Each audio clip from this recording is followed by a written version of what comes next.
Hey you guys, it's me Max, and today we're back with another episode of the Aftergame. And basically, if you've never watched this series, it's kind of where we just, or I guess this, at least in the case of this game or this episode, it's where we play a game and then kind of go over it fairly soon after, so we can try to examine some of our thoughts and where some of our faults may have been.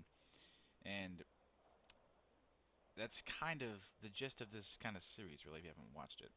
Now with that basic little intro crap out of the way, we have a TVP, or TVP, not even close. We have a TVZ on Alkion Waste, and me being Terran, of course, and our opponent Trust being our uh, Zerg opponent today.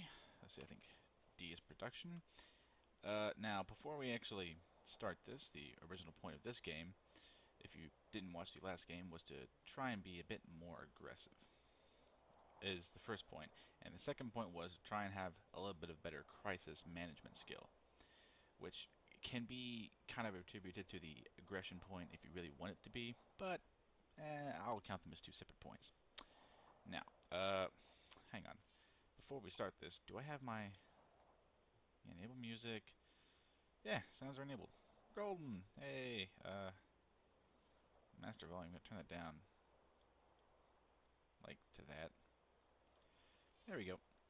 Alright, now that little the whole point to why I had to do that was because I just played this game maybe 20 minutes ago, nothing too terribly, which kind of goes back to the point of how we wanted to do it fairly soon after, so all the thought processes in my mind would be fairly, recent to the point where I can actually comment on what I was trying to do at that point.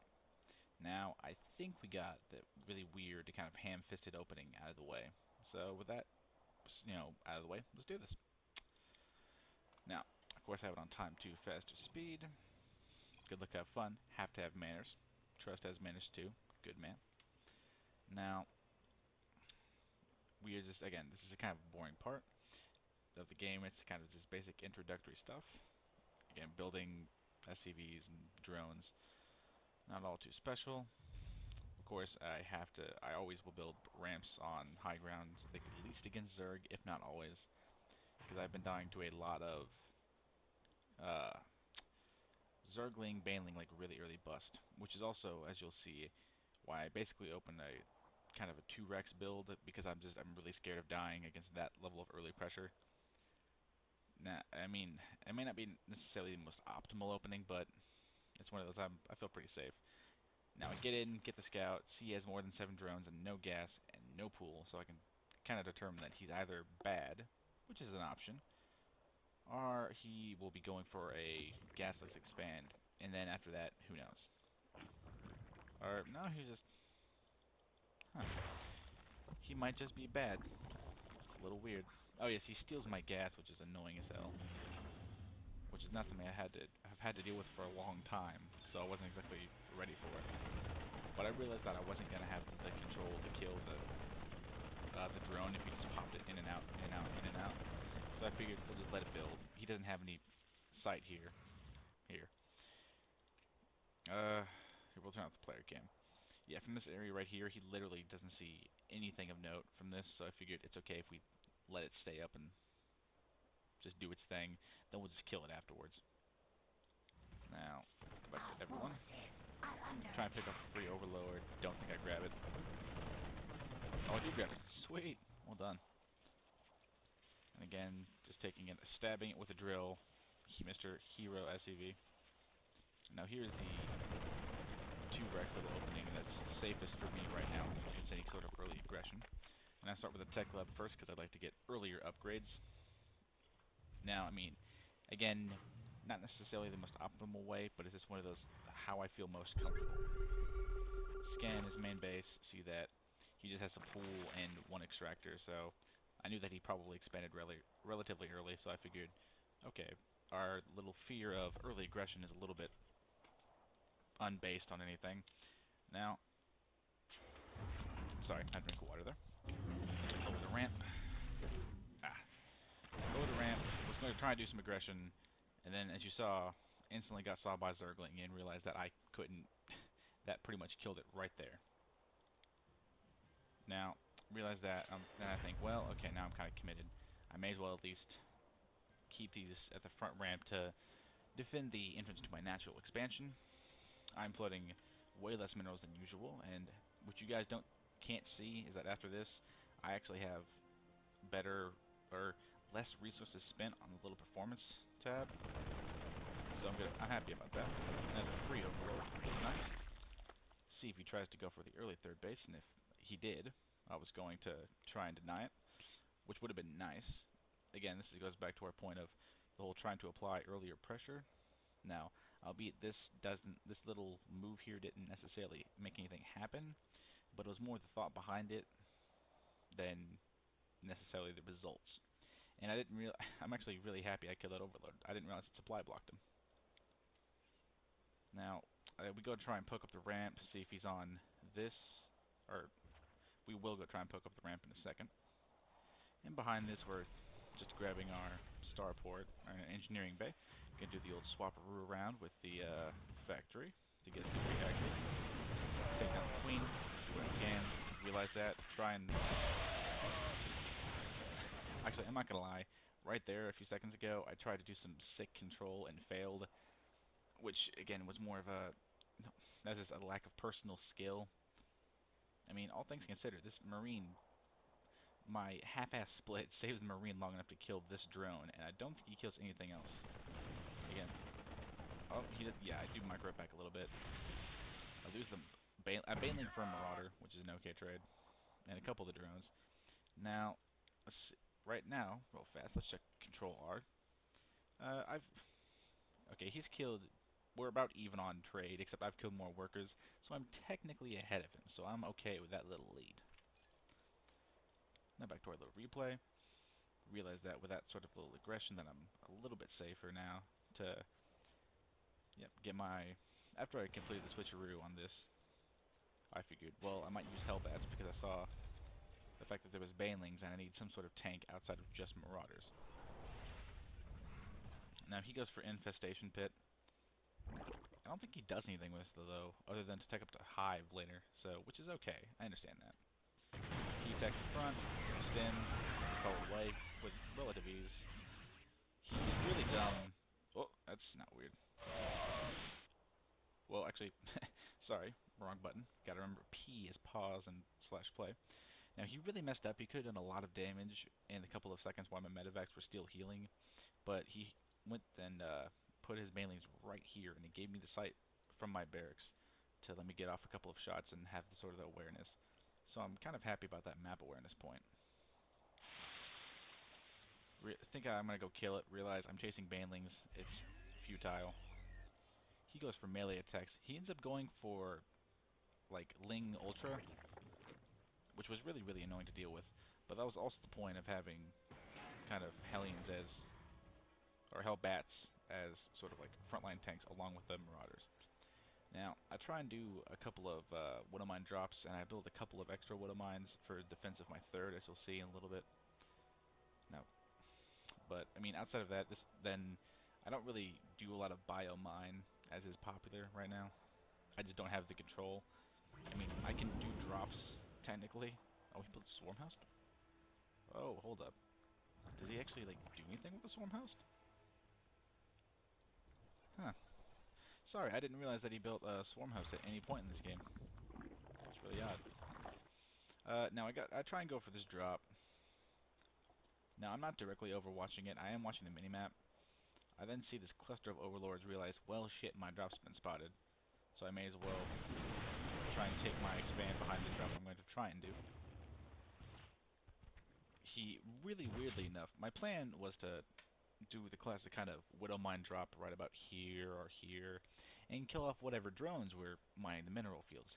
But he doesn't have any here, which I thought was incredibly odd, albeit it did thwart the idea of Widow Mine drops, but really he kind of, or in my opinion, he really hurt himself longer, or more so in the long run, by doing this. So, I mean, I didn't even necessarily have to do anything, and I kind of put myself ahead there, which I'm happy. He has a huge swell of Zerglings in, which I'm pretty sure he is over-responding to the... Yeah, he's over-responding to the drops that aren't happening. So really, I forced a lot of larva that could have been used on drones. Now he takes his third base, relatively secure. I thought it was here. I later discovered that it's not, which I think, yeah, I think this drop might be, yeah, it's scout. I realized that it wasn't there, so I'm trying to scout out for the other location. I eventually realized that it's here. Getting upgrades in the back. I'll have +2/2 also, and I am getting some armory upgrades for the Hellbats because they are a part of my composition. Yeah, it gets deflected. I'm, again, that's the whole lack of control thing. So, I mean, now this is yeah, chitinous plating. I didn't realize the ultras until way too late. Sorry. Now, I think, yeah, I don't think he actually moves out. Where did I scan? Yeah, I scanned the main. I see the infestation pit. I'm like, okay, so he's teched up to hive. So I realize that I have to kind of be aware of the possibility of really kind of high tech, scary units like brood lords, ultras. I mean, those are the only real two like relevant threats to me. But like, insert anything that allows really to be built out of hive tech. But those were my only two concerns. Now I go for another drop, realizing that I'm not going to be able to do any damage with my actual. Actually, hang on. Before this happens, I think this is a point where we could probably try and improve, because right now, I mean, I think we're doing, fairly well on our kind of points, on our execution of like our basic fundamentals. Now, our point for next game will to try and be, or how do I word this properly? I want to have more control, if that makes any sense. Like, I want to be able to I need to try and work on, kind of drop pressure, that's word. I need to work on the micro of doing a drop and, say, commanding the front army to try and do kind of a two-prong attack. So we're going to try and, I guess, yeah, micro is going to be our next point. It's a little bit vague, but it'll do. Now, building up a little bit of a force, because this is where the idea of, well, if I go for a two-prong attack here, one being a drop, he runs into marauders and hellbats. My marines are kind of nuzzled in there, kind of nice and well. Now, I see this, I saw the Zerglings, and I realized, okay, he has forces at the front that are dedicated to defense, like any smart player would. Realize that if I then go, because I remember from the scouting, from the scan, the infestation pit's here. Run, stem, and then move in the front. Assuming that he would try and spawn. He doesn't. He doesn't do that much damage with Baneling because I have very high kind of tank units. Now, the drop ends up dying to Mutalisk, but it tells me that he has mutas. So I realized that, well, okay, I sacrificed the dropship and basically a dropship full of units to discover that he has mutas and to take out his infestation pit. Not a bad drop, all things considered. But I realized, we're on the creep, we should get out of here. I load up everything that I have into my medevacs and just afterburner away. At this point, I have two reactor starports, so I figured, well, we probably need to start to get some sort of anti-air for some control of the sky. Although I understand that if I kind of overdo the Vikings, he'll just switch to something else, like he ends up doing with melee attack. Like he ends up kind of throwing me for a loop with before the attack starts, and I have to comment on that. This is also the problem. Like if I overgo for the Vikings, he'll just switch from mutas in a second to ultras or infestors. So I knew that if I overdid it, I would ultimately screw myself in the long run. Now, alright, we got that little point out of the way. So they're going to attack the front. Hellbats totally get healed by medevacs. Bit of a scrub lord move. Forgot all my units were in the medevacs from the earlier events. He tries to take out the planetary fortress.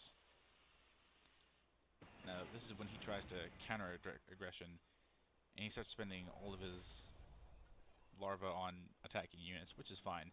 At this point, we're pretty well set up where we won't need any more workers.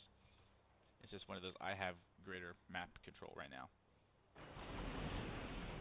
Recognize my scribble mistake, and then my army size just swells incredibly fast. Again, I'm miles ahead of him. I'm floating not a lot of minerals or Vespian gas. I'm 70 supply. This game is... I'm going to win this game. Sorry to take out the kind of feeling of suspense, but it's going to happen. Now, I realize that I have to do something about the annoying-ass Mutalisk drops, so I just Sensor Tower and 3 Planetary Fortresses, because there's another attack that just gets instantly deflected again by the units that I left right here. So once I realize that he's just bashing against the same area, I realize that I can just place missile turrets, walk away, and have enough time to respond. Now I will have my +3 vehicle weapons and my +2, or my +3 infantry weapons and +3 vehicle weapons. Sorry. Yeah. Now I go for another drop. I realize that since his area of control is on this side of the map and he has mutas, that I can't really drop anywhere except for his main and try and take out kind of important chests. Now he just kind of probes my front, sees that nothing's happening. Now, this is where our second point of improvement on this game really kind of, like, comes into, or is most evident. I had no idea that he had ultras at any point up to this attack. Now, he was stupid. He should have just let the 3 Zerglings or whatever die for the sake of getting a feel for my army. Then the ultras would have kind of gone unnoticed. Now, mind you, I could see units with a sensor tower. Actually, let's see if it, like, illustrates the point. Alright.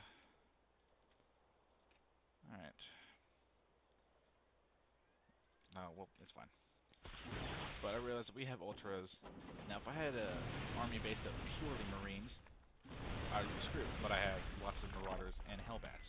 I have a very tanky unit with just enough AA to make sure that mutas aren't a problem. Realized, alright, this is my chance. I've got this game. And I basically just 1A my army, take out his new expansion, kill the Broodlings in one volley.